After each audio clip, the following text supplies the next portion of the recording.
불신결혼 가능할까라는 제목. 여러분 어떻게 생각하세요? 우리 때는 불신결혼이 참 문제가 되었었어요. 결혼을 하려고 하는데 교회 안에 마땅히 남녀의 대상을 찾을 수가 없어서 불신결혼을 했던 그런 믿음의 형제, 자매들이 제법 있었습니다. 오늘 이 본문 말씀은요, 이제 하나님께서 모세를 불러서 가나안 땅으로 올려 보내시면서 여러 가지 사건이 있었죠. 금송아지 사건, 그리고 또 하나님 없으면 사니 못 사니 막 이렇게 모세가 하나님 앞에 매달린 사건, 뒤늦게 이스라엘 백성들이 막 성막이 진 밖으로 옮겨지고 난 후에 그때서야 막 회막에 서서 막 회막을 바라보며 자기 성막 앞에 서서 막 그리워하고 안타까워하고 하는 이런 모습들, 여러 가지 사건이 있었어요. 그래서 그 이후에 이제 하나님께서 모세의 어떤 모습을 봅니다. 모세가 하나님 앞에 이제 하소연을 하는 거예요. 하나님 앞에 하나님께서 나랑 같이 올라갈 누구 다른 자를 세워주지도 안 하고, 다르게 이야기하면 이런 얘기죠. 나 혼자 하나님 발 동동 걸으면서 이렇게 하는데 이스라엘 백성들은 저렇게 금송아지 섬겼다고 만들어 놓고 그게 하나님이라고 하지요. 아론은 극한다고 불에 금을 넣었더니 뿅 소가 튀어나왔다고 이런 말이나 하고 있지요. 하나님은 함께 가면 내가 길에서 너희들 목 곧은 백성들 다 죽여볼지 모르겠다 이렇게 하시지요. 나는 어쩌라고요. 나 혼자밖에 없는데 그렇다고 해서 뭐 다른 게 있습니까? 하나님이 지금까지 출애굽에서 지금까지 우리를 선택해서 지켜주신 이 역사밖에 없는데 우리가 믿을 게 없는데 다른 아무것도 없잖아요. 그런데 하나님마저도 내가 믿을 수 없으면 우리를 지켜주신다는 그런 확실한 그게 없으면 우리는 어떻게 해야 합니까? 이러고 하나님 앞에 진심으로 하소연을 해요. 그때 하나님이 유명한 말씀을 하죠. 내가 긍휼히 여길 자를 긍휼히 여기고 은혜 베풀 자에게 은혜를 베푼다. 이거는 지질이 못나서 막 지 마음대로 살고 말도 안 듣는 거, 아이고 그래 내가 불쌍하다. 내가 긍휼히 여길게. 아이고 그래 네가 은혜 아니면 어떻게 살겠노. 내가 은혜 줄게.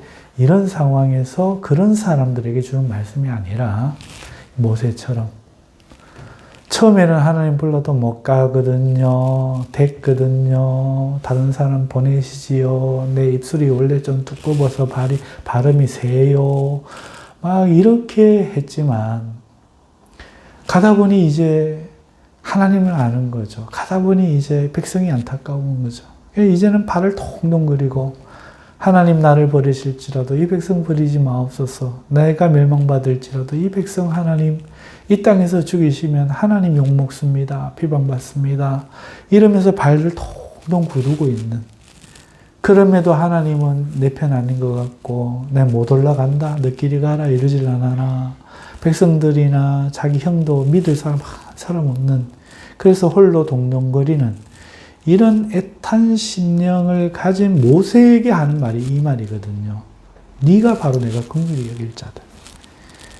네가 바로 내가 은혜 베풀 자다. 뭐 못난 사람 모질이 모자라니까 더 못난 짓을 하고 아이고 그래 불쌍해 이게 아니에요. 아이고 네 은혜 아니면 안 되겠다 이게 아닙니다. 막 발을 동동거리고 있는 이 사람에게 하나님이 긍휼히 여길 자를 내가 긍휼히 여기고 은혜 베풀 자를 내가 은혜 베푼다. 이렇게 말씀하시면서 그래 내가 올라갈게. 같이 올라갈게. 무엇으로 하나님 합니까? 뭘로 알겠습니까? 알 수 있는 길이 없잖아요. 하나님 내 안 보는데. 하나님 진면목 한번 보여주이소. 이런 소리죠. 그러니까 하나님이 알겠다. 내 보고는 살짝 없지만 너를 바위 틈에 가리워놓고 내 손으로 덮어놓고 내가 네 앞에 지나가며 여호와라 여호와라 선포하며 내 얼굴 보고는 죽을 테니까 내 등이라도 보게 해줄게. 하나님의 진실을 보여주는 그런 은혜, 그런 긍휼.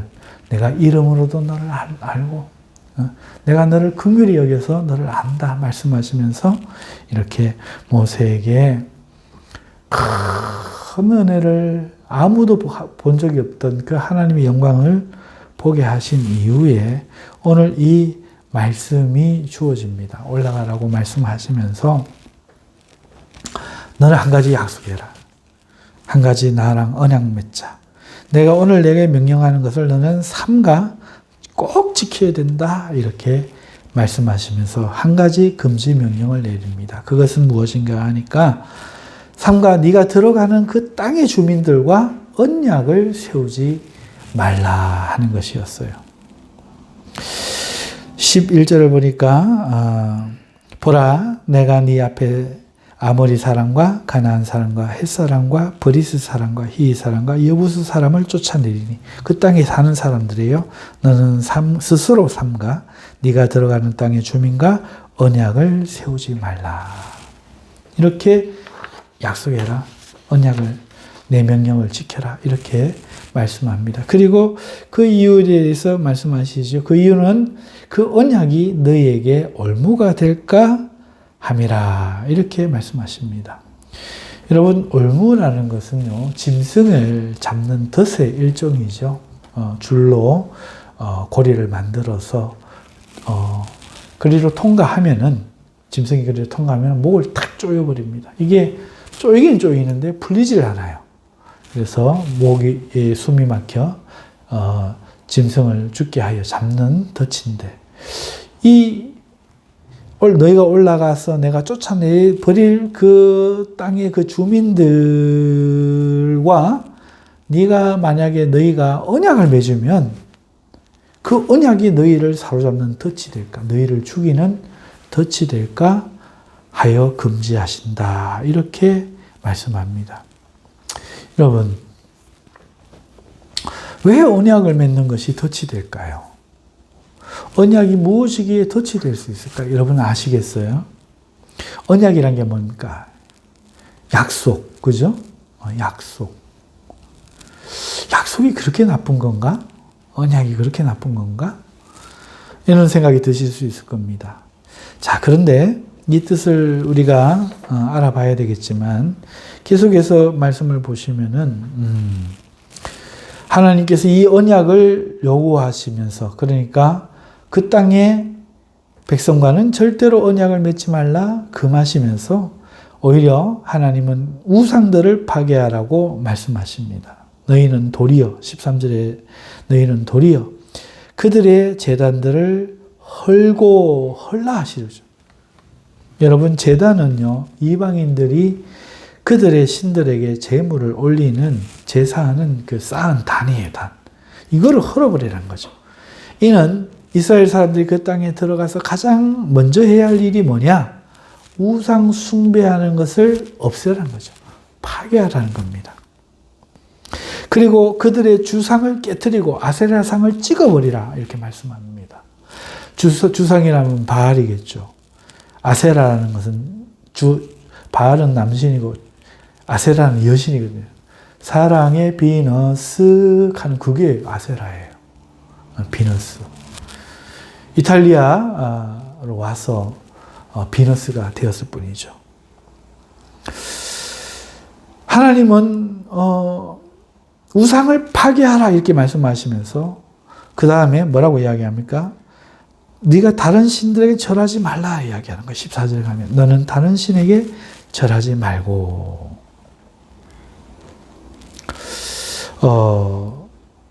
경고하는 거죠. 그런데 뭐라고 말씀하시는가 하면 여호와는 본인이잖아요. 여호와는 질투라 이름하는 질투의 하나님이니라.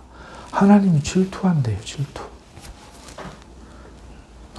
질투라 이름하는 너희가 질투라고 말하는 그 질투하는 나다.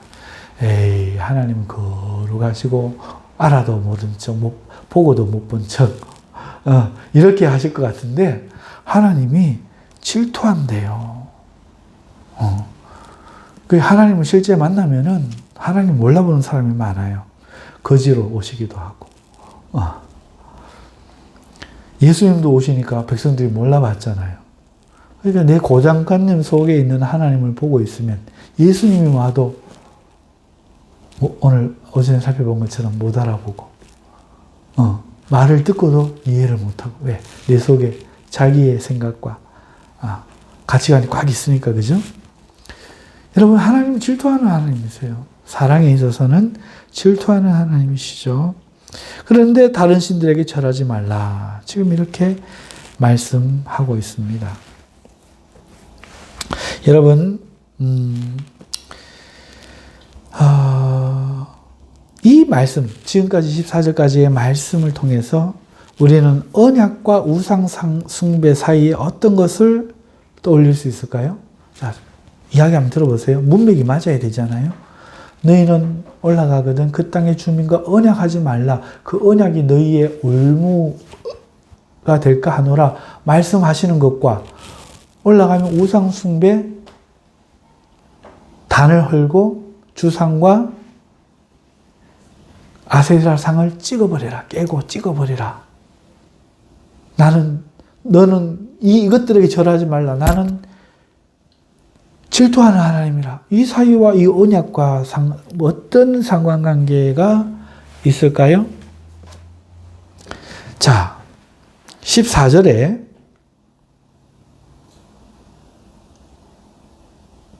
이렇게 말씀한 하나님은 15절에 너는 산과 그 땅의 주민들과 언약을 세우지 말지니. 자, 다시 언약 이야기가 또 나와요.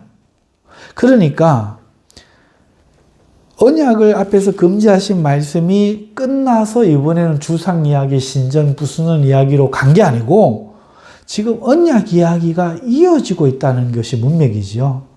그렇죠? 네가 언약을 세우지 마라 한 이야기가 지금 주상 깨는 것과 신전 부수는 것과 아세라상 찍는 것과 네가 우상에게 절하는 것과 내가 질투하는 것과 이 언약이 뭔가가 지금 이어지는 이야기라는 거예요. 문맥적으로 보면. 너는 산과 그 땅의 주민과 언약을 세우지 말지니라고 하면서 15절에 이어서 그 언약을 다시 말씀하고 있단 말이죠. 그렇기 때문에 이 앞절에 13절, 14절 너희는 도리어 신전 그 제단을 헐어버리고 주상을 깨트리고 아세라상을 찍으라 하는 이 이야기, 내가 질투하는 하나님이니 너희는 그 우상들에게 절하지 마라 하는 이 이야기가 언약과 관계가 있다는 것을 알 수 있다는 겁니다.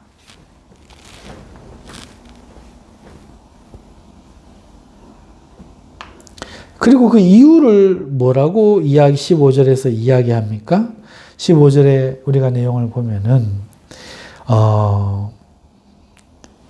그 이방인들이 만약에 너희가 언약을 맺으면 모든 신을 음란하게 섬기며 그들에게 신들에게 제물을 드리고 너를 청하면 네가 그 제물을 먹을까 함이라 이렇게 말씀하고 있어요. 그렇죠? 즉 언약이 무엇인지 지금 우리가 탁 알 수는 없지만 여호와가 쫓아낼 아모리, 가나안, 헷, 브리스, 히위, 여부스 사람들은 하나님이 뭐라고 말하는가 하면 모든 신들을, 그러니까 다신이죠. 모든 신들을 음란하게 섬긴다 하는 게 이게 15절의 말씀이에요. 너희가 쫓아낼 약속을 맺지 말아야 될 그 나라의 그 땅의 백성들은, 주민들은 모든 신들을 음란하게 섬긴다는 거예요. 자, 여기서 음란이란 무슨 뜻일까요? 이스라엘 사람이 다른 신을 섬기는 영적 상태를 음란이라고 성경이 말하기도 하고, 또 실제적 매춘, 간음도 음란이라고 말을 합니다. 하지만 실제로 가나안인들의 종교는요, 사실 매춘을 포함하고 있어요. 이 여부스 사람, 이 브리스 사람, 히위, 이 아모리, 가나안, 이 쫓아낼 이 사람들의 그 바알과 아세라를 섬기는 그 제단 의식 속에는 실제 매춘을 포함하고 있어요. 이 제사에는 여사제들이 있어요. 그래갖고 이 여사제들이 많이 있어서 이 제사하러 온 자들과 제사 의식의 일종으로서 공식적인 선교를 가졌던 거예요.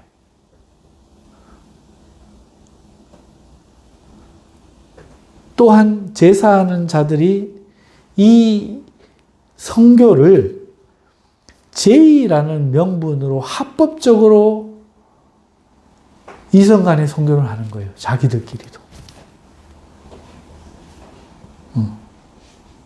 그러니까 죄인들이 죄 짓기가 얼마나 좋아요?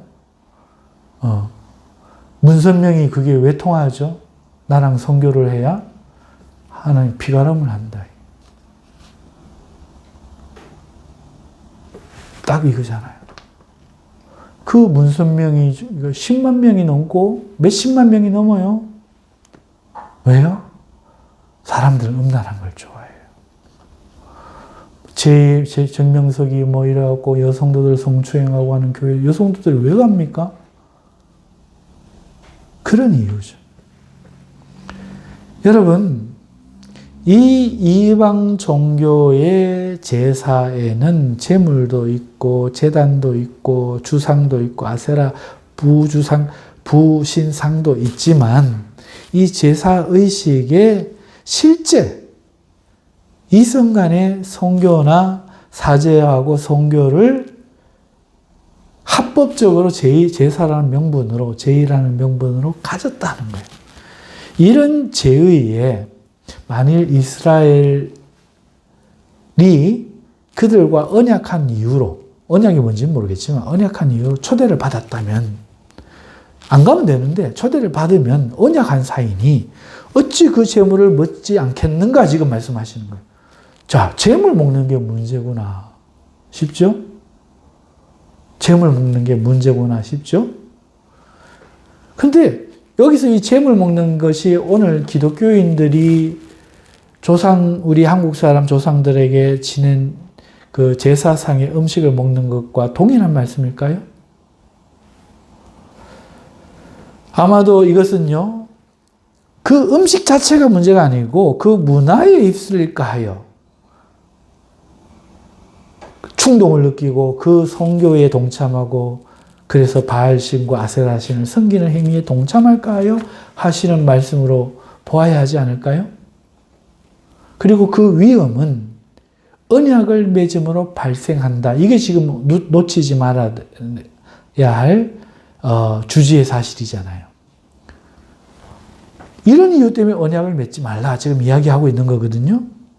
자, 그리고 16절을 보세요. 16절을 보면은 결혼에 대한 말씀이 이어져요.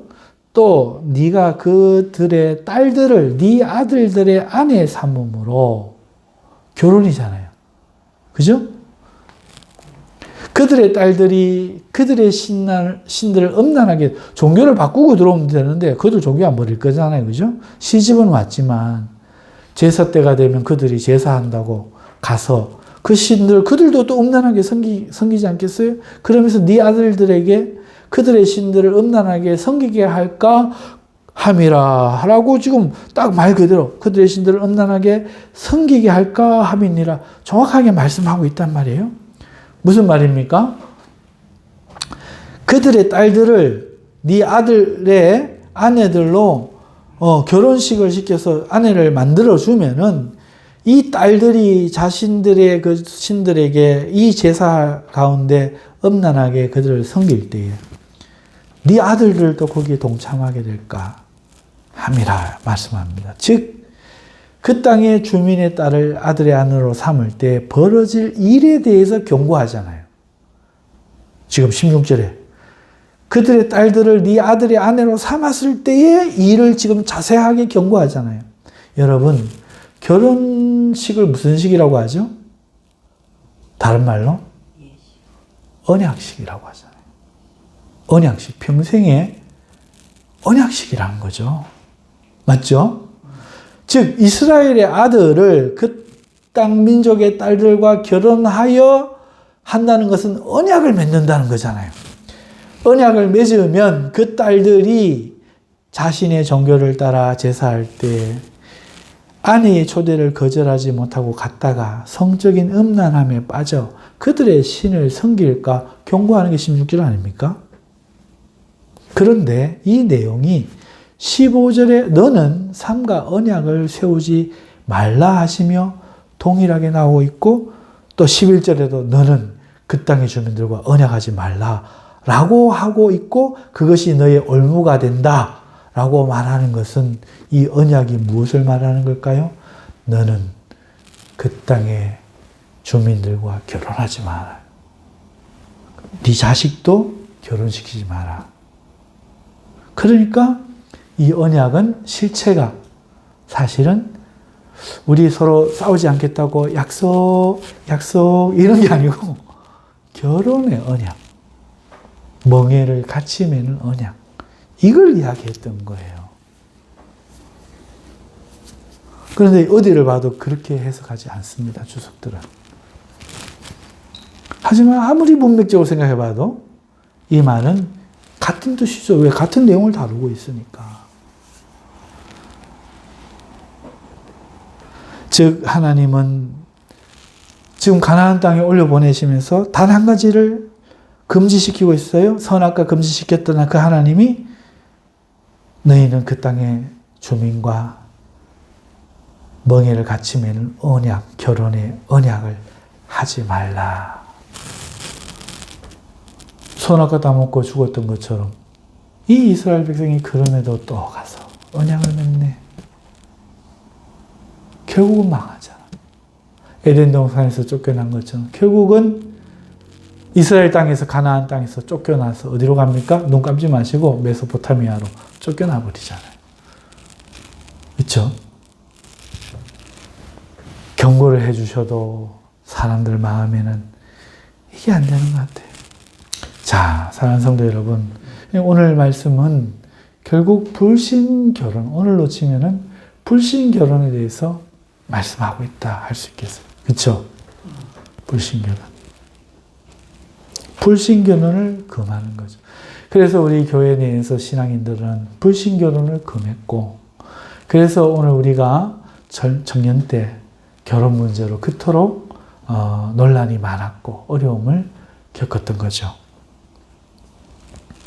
자, 하나님은 왜 우상 숭배자들과 결혼하지 못하게 하시는가? 첫째, 그것은 우상 숭배의 근본이 음란하기 때문이라는 거예요. 우상 숭배는 탐심의 결과인 거예요. 왜 하나님을 안 섬기고 우상 숭배를 섬기느냐? 탐나는 게 있어서. 왜 탐나면 음란으로 이어지는가? 여러분, 우상은 참신이 아니에요. 만든 신이죠. 입이 있어도 말을 못해. 네. 그러니 도덕적인 요구 따위는 하지 않아요. 도덕적 요구, 의의를 요구하는 신은 오직 여호와 하나님 한 분뿐이죠. 왜? 이분은 진짜 살아있는 신이니까. 그리고 이분은 선하신 분이니까. 여러분, 이 고대 근동에서 가나안 신들, 그리고 로마, 그리스 신들은 도덕과 의의를 요구하지 않아요. 저거가 오히려 막 와갖고 인간 여자 막 강간하고 막 난리도 아니야. 고대 근동의 이 가나안 신들과 로마, 그리스 신들은 도덕과 의의를 요구하지 않습니다. 그리고 다른 신을 섬기지 말고 오직 자기를 섬기라, 이런 요구도 안 해요. 그러니까 우상 숭배에는 정절이라는 개념이 없어요. 오직 하나님만이 우상 숭배를 금하고 내가 질투하는 사람이다, 질투하는 하나님이다 말하면서 오직 자신만을 섬기기를 요구하고, 상 가운데서 부모를 공경하는 이 사랑을 요구하고, 살인의 폭력과 도적질이라는 이 의의를 금하고, 의의를 요구하고, 간음과 거짓 증언과 탐심을 금하는 도덕적인 요구를 오직 하나님만이 하신다는 거예요. 근데 우상은 가짜신이니까 입이 없으니까 말을 못하고 안 요구하죠. 따라서 우상 숭배자는 이게 너무 좋은 거야. 힘들게 뭐 내 생활을 여러 번 다 봤다. 나는 지난밤 네가 무슨 짓을 했는지 다 봤다. 너무 골치 아픈 거야. 돈 주면 그냥 거의 밝게 그 무슨 돈이요? 왜 주는 거요? 꼬치꼬치 묻기는 왜 물어? 여호와는 골치가 아파. 우상은 그냥 복 받을지어다. 듣고 싶은 소리를 듣는 거. 내 마음 알아주는 거. 이거를 그냥 알아주는 거. 이 자기를 위한 마음이에요. 따라서 우상 숭배자는 의를 요구하고 도덕을 요구하는 하나님을 버리고 말 못하는 우상 숭배를 만들어 그걸 신이라고 부르는 이 사람의 마음에는 도덕과 의는 상관없이 오직 자기의 행복과 유익을 위해서 신을 찾고 재물을 바치는 거죠. 하나님을 버렸는데 신에게 뭔가 하긴 해야 될 것 같고, 그러니 여호와 말고 금송아지 만들어서 오늘까지 우리를 인도하인 신이니라 이러고 싶은 것처럼 하나님은 섬기기 싫고, 좀 있으면 이제 침 나옵니다. 막 침이 오래 흐릅니다. 좀 있으면 하나님은 섬기기 싫고 말 못하는 금송아지를 만들어 누군가를 섬겨야 된다는 이거는 해결하고 싶고, 그래서 우상숭배자는요, 결국은 신을 섬기하는 게 아니라 자기를 섬기고 싶은 거죠. 자기의 탐심, 자기를 섬기고 싶은 거예요. 그러한 자가 취할 가장 큰 선이 뭐겠어요? 자기를 기쁘게 하는 거 아니겠어요? 인간에게 있어서 자기를 기쁘게 하는 그것이 바로 음란으로 이어지는 거죠. 따라서 우상숭배자들이 음란한 경우가 많은 거예요. 그리고 우상을 많이 섬기는 종교에는 아주 음란이 뒤따릅니다. 특히 다신 종교, 인도가 성적으로 얼마나 타락했는지 아시죠? 인도에는 부처도 엄청나게 많습니다. 그 사원에 얼마나 많은 그런 음란한 행위가 있는지 모릅니다. 그리고 고대 근동 종교에서도 이것은 특징이었어요. 고대 근동 종교. 로마가 얼마나 음란했습니까? 그리스가 얼마나 음란했습니까? 그리스 여사제도를 탁 입고 나와갖고, 그거 좋은 거 아니에요, 그게.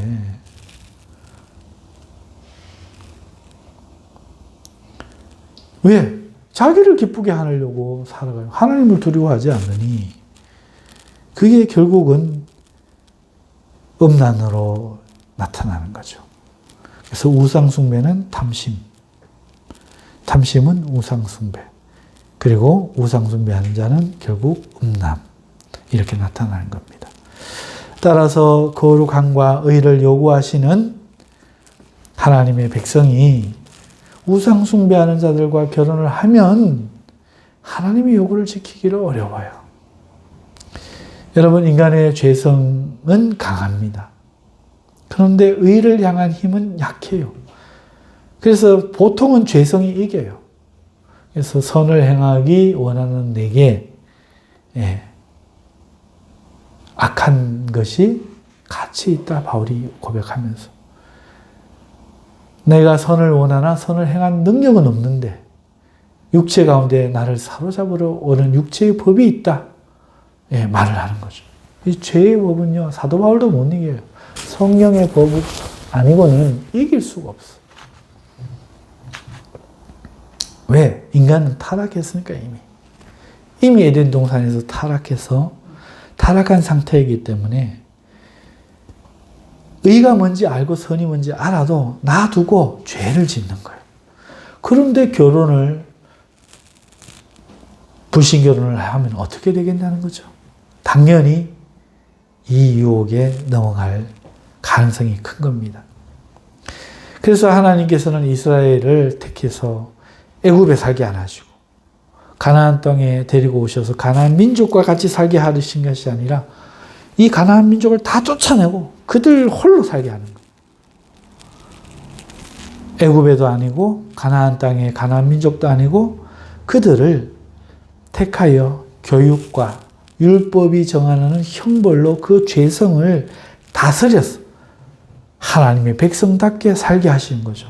부모를 때리면 돌로 쳐 죽이게 함으로 부모를 거역하는 죄성을 발현하지 못하도록 하나님은 강력하게 조치하셨고, 간음하면 돌로 쳐 죽이게 함으로써 강력하게 이 음란을 막으셨죠. 타락하여 죄성이 훨씬 강한 인간을 두려움으로 겨우 막아서 그나마 의와 도덕이 지켜지는 하나님의 사회를 만들어가는 것이 가나안 땅의 역사였던 거죠. 그런데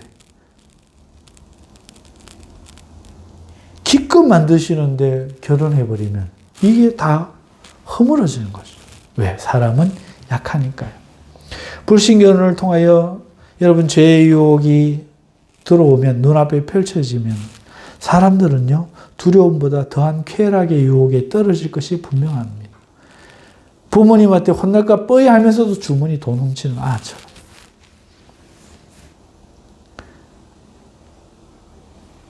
운동을 하는데 담배를 피우면은 신체적인 능력이 떨어지고 운동에 성적을 못 낼 걸 뻔히 알면서도 담배 한 대 하라고 권하는 그 유혹을 뿌리치지 못하는 거죠.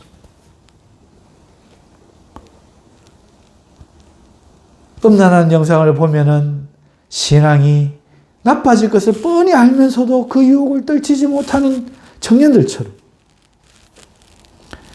여러분, 사람은요, 이 죄성이 심각한 거예요. 죄악이 이기는 거예요. 그래서 하나님께서는 시와 찬미와 신령한 노래들로 성령 충만하라 하시는 거예요. 왜? 이렇게 계속해서 은혜로 공급하는 길 외에는 죄성이 막 보다 보면, 이거 보다 보면 그 다음 거 좀 더 야한 장면 나오고, 야한 장면 나오면 또 더 다른 게 보고 싶고, 요새는 막 휴대폰, 유튜브 막 널려 있기 때문에, TV, 외국 TV,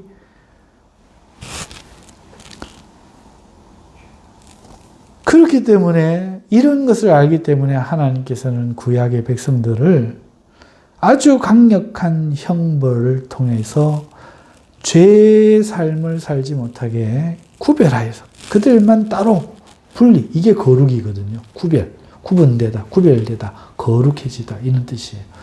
구별하여 이들을 거룩한 백성으로 삼으셨는데, 기껏 삼아놓은 걸 결혼해갖고 집안에 들고 들어와 버리면은 이거는 죄가 이기는 거예요. 왜? 이미 타락한 상태이기 때문에. 그리고 이것이 널리 퍼질 경우에 꼬리 잘리냐고, 니도 한 꼬리 잘라봐라. 엄청 편하대. 이솝우화에 나오는 것처럼 막지 아니하고 오히려 권장하고, 그렇게 같이 죄지으면 우리끼리 동질감을 느끼고 서로 손을 잡고, 이게 순식간에 퍼지면 율법으로 그들을 막는 것이 불가능해지는 거죠. 붕괴된 거죠. 율법으로 벌해야 할 사람들마저도 타락하는 거예요. 그럴 경우 하나님이 그 백성을 어떻게 할 수 있겠어요? 오직 그 백성을 멸하시는 이 한 가지밖에는 안 남는 거예요. 그렇기 때문에 하나님은 모세에게 이것을 엄격하게 금하고 계신다. 이렇게 우리가 볼 수 있겠습니다. 자, 그러면요. 여러분, 오늘 왜 우리가 불신결혼에 대해서 어떻게 생각해야 될까요? 우리는 불신결혼을 어떻게 이해해야 될까요? 우리는 옛날 시대가 아니지만 현대를 살고 있지만 이 말은 우리에게도 해당되잖아요. 오늘 이 말씀을 가지고 현실에서 믿는 사람들의 결혼 문제를 한번 생각해 봅시다. 우리는 흔히 불신결혼에 반대하죠. 그러나 교회 안에 남녀의 성비가 맞지가 않아요. 여자가 많고 남자가 적죠. 흔히들 교회 안에 남자는 너무 야성미가 없다고도 말합니다. 여자들이 믿는 남자하고 결혼하기 싫대요. 삶의 생계 능력도 떨어지고 야성미도 없고, 그리고 남자들은 교회 안에 여자들은 너무 고집이 세고 재미가 없다고 말을 합니다. 한마디로 결혼을 하려고 해도 상대가 없고 있어도 이상형이 아니라는 거죠. 그래서 오늘 많은 젊은이들이 원치 않는 결혼을 하거나 하고 싶어도 결혼을 못 하거나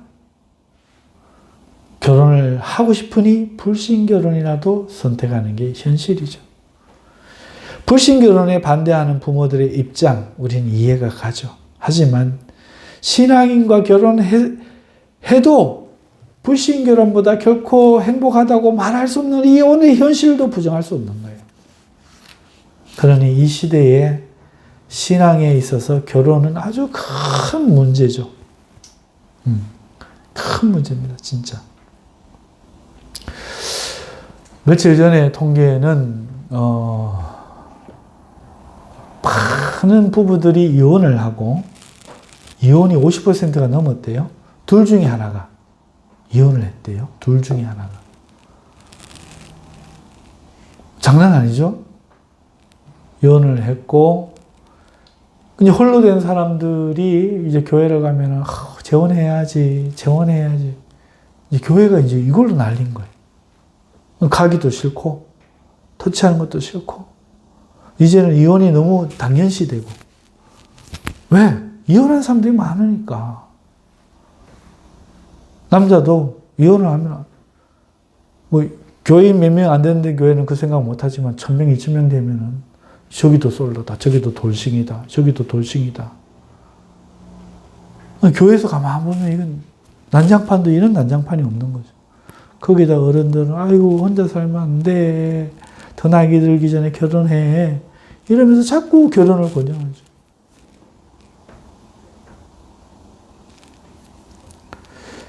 한마디로 지금 이 시대에 결혼이 굉장히 문제가 되는데요. 이 홀로 되신 분들은 독신으로 살아야 될까요? 이 안에 있는 사람들과 결혼을 해야 될까요? 또 다른 불신자와 결혼을 해야 될까요? 여러분, 불신 결혼을 두 가지로 봐야 합니다. 첫째, 배우자가 다른 종교를 갖고 있는 그 종교에 독실한 경우죠. 배우자 될 사람이 다른 종교에 굉장히 독실한 거예요. 이럴 때 불신 결혼이죠. 그런데 이런 경우는요, 반대하는 게 좋아요. 반대하는 게 좋습니다. 왜냐하면 이스라엘 역사가 그것을 말하고 오늘 본문이 그걸 말해주는 거예요. 독실한 우상숭배자를 결혼 안 하는 게 좋아요. 그리고 우리 주위에도요, 그런 사람과 결혼을 하면 반드시 믿음을 잃어버리는 걸 봐요. 믿음을 잃어버리는 걸 봅니다. 후배 하나도 그런 경우죠. 그런 경우가 있었어요. 둘째는 이것도 불신결혼이긴 해요. 예수님을 아직 믿지는 않지만 다른 종교는 없어요. 그러니까 예수님을 안 믿으니 불신결혼이죠. 이런 경우가 있어요. 불신결혼은 맞겠지만 하지만 이 경우에 배우자가 내가 결혼하면 예수님 믿을게, 교회 갈게 약속을 하고 결혼하는 것, 이건 저는 가능하다고 봅니다. 믿는 배우자가 나타날 때까지 믿음으로 약속을 하고 결혼을 기다리는 것도 믿음으로 기다리는 것도 가능하지만 내가 나이가 들어 할아버지가 될 때까지 기다리는 것도 가능은 하지만 종교가 없는 사람을 만나서 사랑으로 약속을 받아 결혼을 한다면 믿음을 갖기로 약속을 받아 결혼을 하여 믿음을 갖게 한다면 이거는 가능한 거라고 봐요. 실제로 제 친구 중에는 그렇게 결혼해서 부인이 더 신앙이 좋은 사람도 있어요. 이 두 가지를 다르게 봐야죠. 불신결혼인데 하나님을 안 믿는 자와 결혼하면 불신결혼이라고 하잖아요. 하지만 그 안 믿는 자가 독실한 다른 신앙 종교를 가졌을 경우에는 안 하는 게 좋고 신앙이 없는데 무교인데 예수님을 믿겠다 하면 그때는 결혼을 하는 것도 괜찮다. 물론 그렇게 결혼해서 얼른 교회 안 나고 속 태우는 것은 자기 몫입니다. 속 태우는 건 자기 기도하고 울고 이렇게 속 태우는 걸 참아야 되는 건 자기 몫이에요. 자, 우리 이제 불신결혼에 대해서 그 배우자가 다른 독실한 종교 신앙심을 갖고 있는 자와 없는 자에 대해서 생각을 해봤는데 세 번째 우리는 그럼 불신결혼은 이 교회 밖에만 있는가 이것도 한번 생각해 봅시다. 그냥 넘어가면 나 목사가 아니잖아. 여러분, 이 질문에 답하기 위해서 신앙 안의 우상숭배에 대해서 우리가 한번 생각해 봐야 돼요. 하나님의 말씀은 우상숭배를 탐심이라고 말씀하고 있다고 말했죠. 근거를 내려고 할까봐 또 말씀드립니다. 골로새서 3장 5절이에요. 그러므로 땅에 있는 지체를 죽이라. 지체, 자기 몸이잖아요. 내 몸을 칼로 찔러 죽여라 이런 게 아니에요. 곧 음란과 부정과 사악과 악한 정욕과 탐심을 죽여라는 거예요. 내 몸을 막 찔러서 죽여라는 얘기가 아닙니다. 내 안에 있는 음란, 부정, 거룩하지 못한 것들, 사욕, 사리 사욕을 채우는 것들, 악한 정욕, 본능 말고 악한 정욕, 그리고 탐심, 자기 것으로 만족하지 못하는 탐심, 남의 것을 탐내는 탐심. 그러면서 탐심은 우상숭배니라라고 말씀, 골로새서 3장 5절에 신약성경이 말을 하고 있어요. 하나님께서 당신의 말씀으로 우상숭배를 탐심이 우상숭배라고 말하고 있다는 거예요. 그러니까 교회 안에 있기는 한데, 교회는 다니는데, 믿는다고 하는데, 어떤 자가 이 탐심을 못 죽이고 단심을 가지고 있다고 칩시다. 탐심을 가지고 있는 거예요. 그는 예수를 믿고 따라가는 것이 아니라 예수를 믿는 것이 그 예수로 자신을 구원하게 하는 수단인 거야.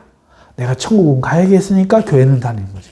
이 예수가 나를 위한 수단인 거지. 내가 예수를 따라가야 되는데 나를 구원하기 위한 수단으로 예수를 부르는 거죠.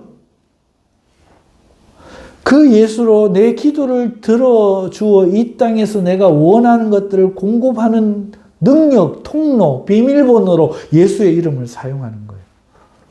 그러면은 이거는 신앙인가요? 우상숭배인가요? 탐심인가요? 믿음인가요?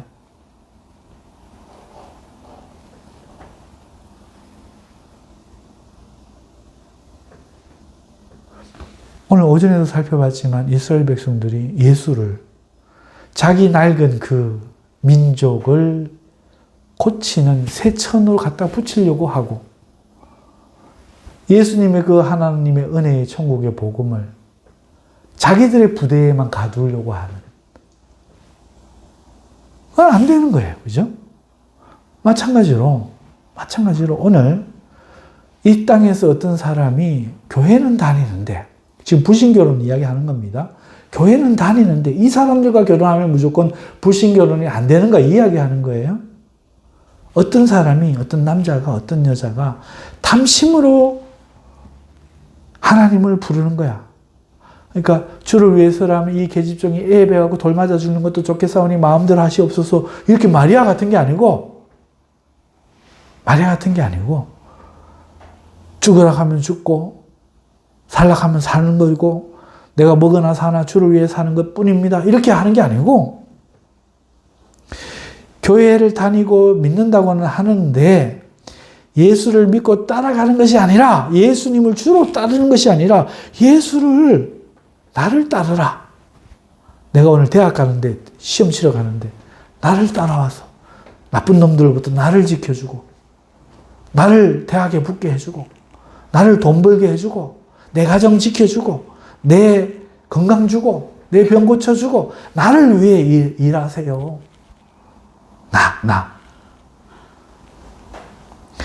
나를 천국 가게 나를 구원해 주시고 예수님의 이름으로 내가 기도하는 기도마다 나에게 허락하셔서 나를 채우소서 하고 그 탐심을 위해 예수님을 부르면 그것이 우상숭배가 된다는 거예요. 탐심이니까.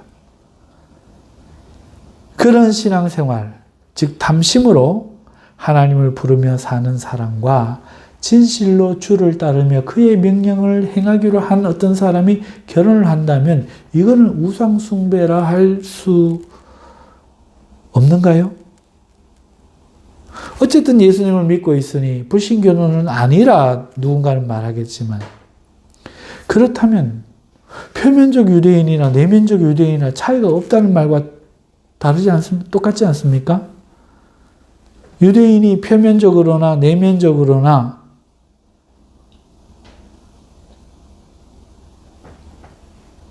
차이가 없다는 거죠.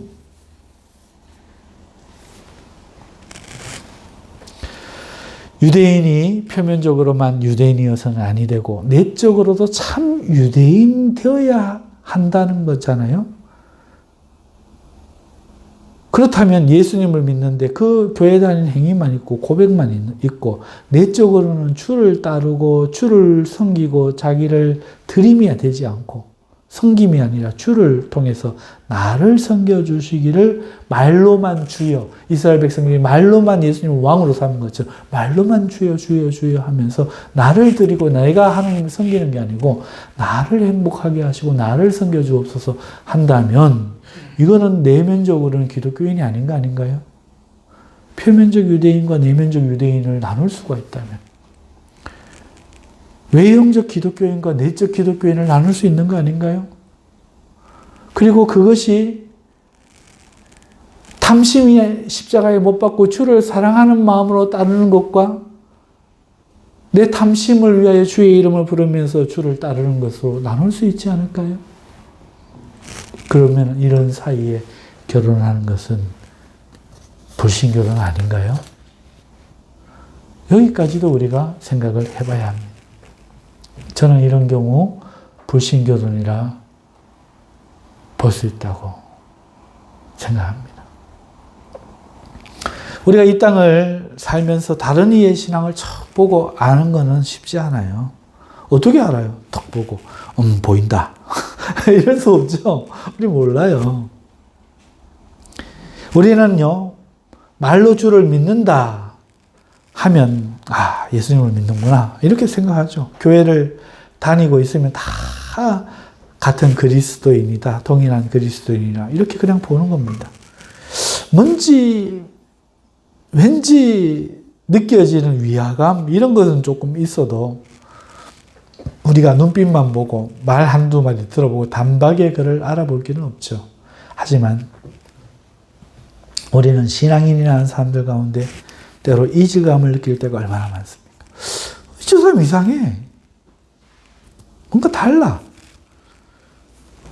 하지만 우리는 남의 신앙과 자신의 신앙을 말씀으로 사실 분별할 수 있다는 거 알고 계세요?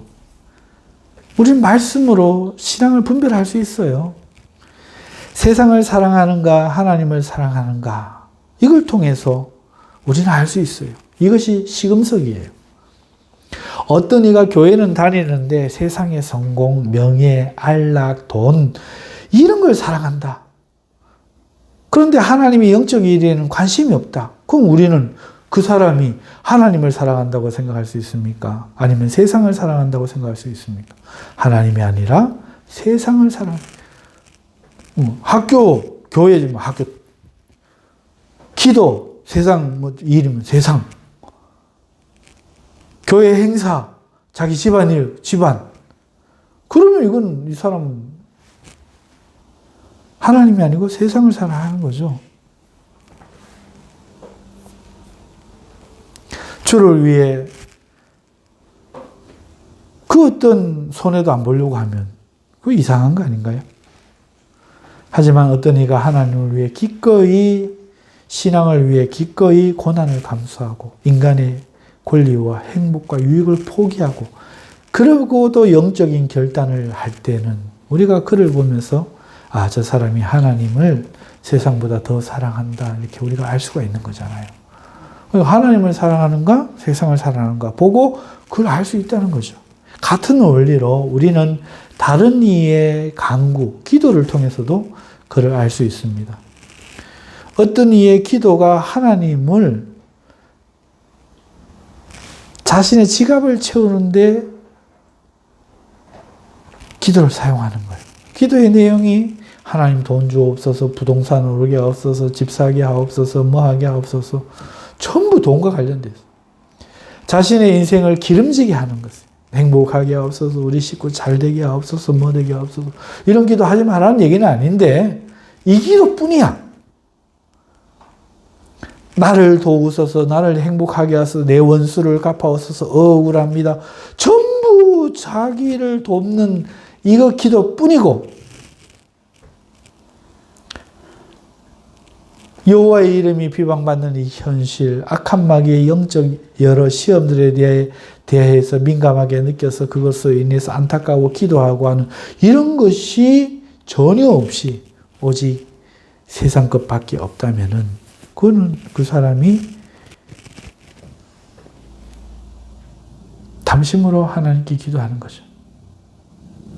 또 물론 교묘한 사람도 있어요. 말로는 늘 영적인 것을 말합니다.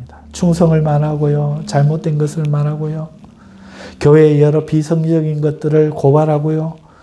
탄핵하고요. 목사의 비리와 성도들의 불신앙을 막 지적하고요. 하지만 정작 자신은 자기 자신을 사랑하는 거예요. 자기 말 틀렸다 하면 화내고요. 자기 죄인이라고 말하는 거 싫어하고요. 이런 것들로 자기를 막 치장하려고. 내가 이만하면 괜찮은 목사지, 이만하면 막 내가 깨어있는 장로지, 막 내가 하나님이 신령한 사람이라고 불리려고. 자기를 이런 걸로 치장하는 사람. 이럴 때 목사일수록 심각하고 장로일수록 그 심각한 게 많잖아요. 이런 사람 돈 줘보세요. 행복해 합니다. 돈 막 이렇게 하다가도 돈 주면 정말 좋아해요. 자신을 칭찬하면 좋아합니다. 그러면서도 주를 위해 고난을 기꺼이 감수하고 영광을 주께 돌리지는 않아요.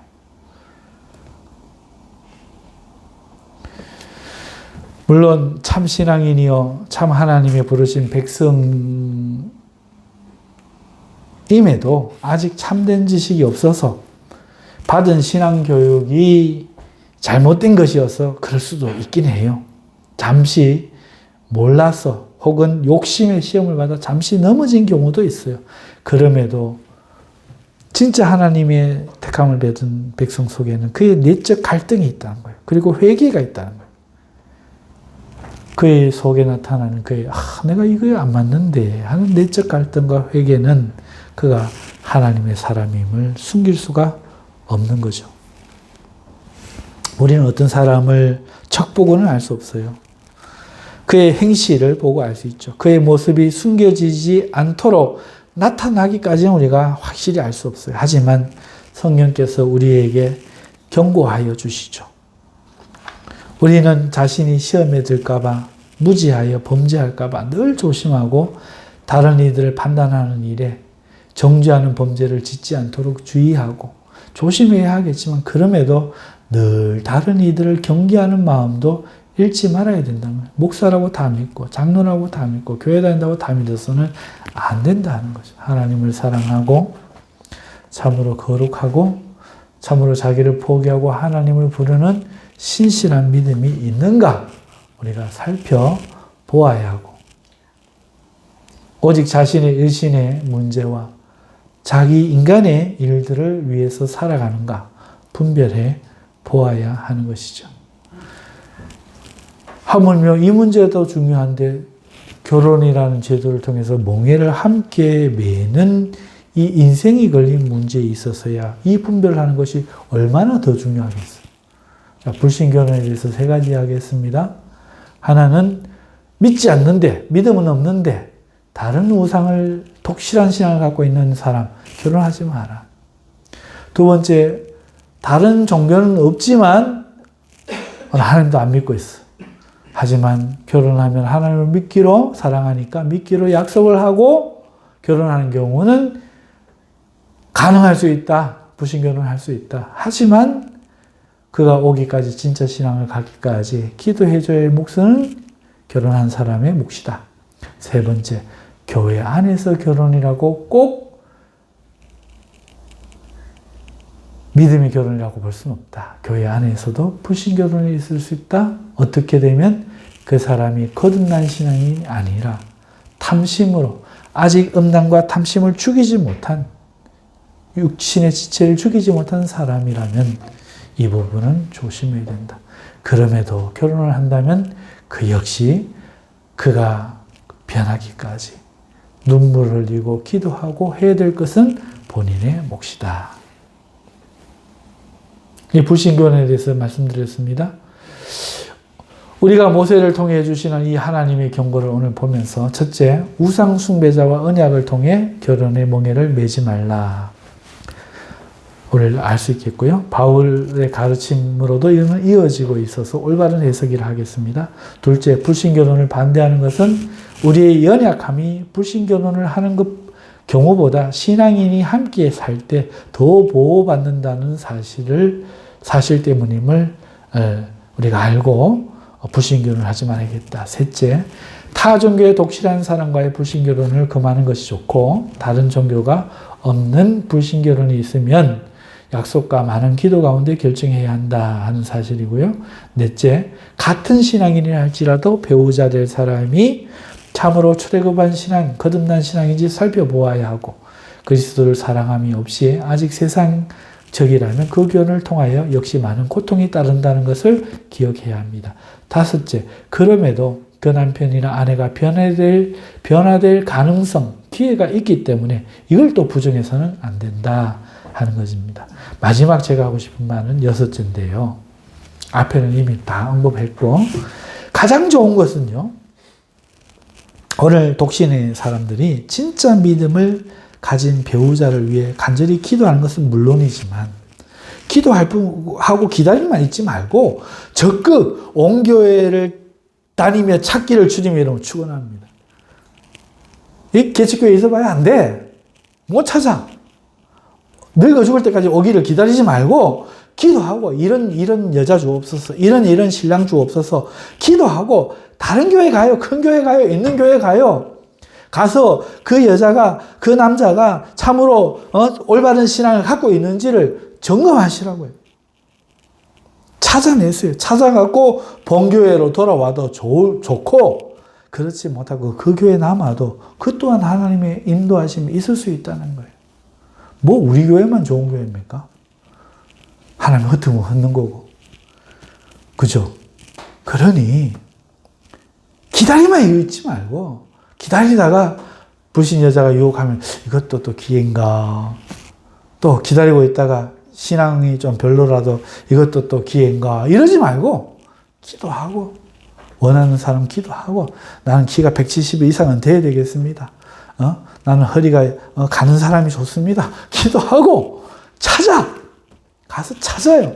여러분 찾으시길 주님으로 축원합니다. 찾아다니세요.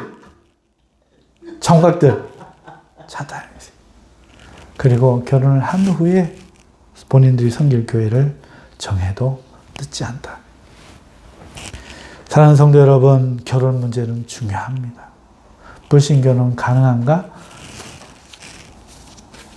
다른 종교를 갖고 독실한 사람이라면 그가 회종하여 예수님을 믿는 사람이 되기까지는 안 하는 것을 권장드립니다. 단지 하나님을 안 믿고 다른 종교가 없는 경우라면 그리고 약속을 받아 믿기로 꼭 약속한다면 그 교는 나머지는 본인이 대가를 지불하시고 결혼하시길 바랍니다. 교회 안에 신앙이 바르지 못한 사람과는 가능하면 결혼은 안 하시면 좋겠습니다. 그 사람이 바뀔 가능성이 있지만 일단은 인생을 같이 하는 문제이기 때문에 굉장히 고통스러운 일이다 하는 것을 말씀드립니다. 네 번째, 아직 못했고 결혼할 사람이 본인의 교회에 없다면 기도하시고, 기도 안 하고 하지 말고 기도하시고 다니세요. 큰 교회들로 가세요. 이 산지를 내게 주옵소서 하고 가세요. 가서 찾아가지고 오세요. 틀림없이 그 교회에도 그런 사람 없어서 못 결혼하고 있는 사람 많습니다. 그리고 본교회 섬기든지 그리고 그 교회 섬기든지 그건 하나님께 맡기고 여러분 그렇게 여러분의 인생을 스스로 행복하게 만드시는 일에 적극 나서실 수 있기를, 이 결혼이 너무 중요하니까, 자녀 문제가 너무 중요하니까 하시는 여러분들 되실 수 있기를 주님의 이름으로 축원드립니다. 기도하겠습니다. 거룩하신 하나님 감사합니다.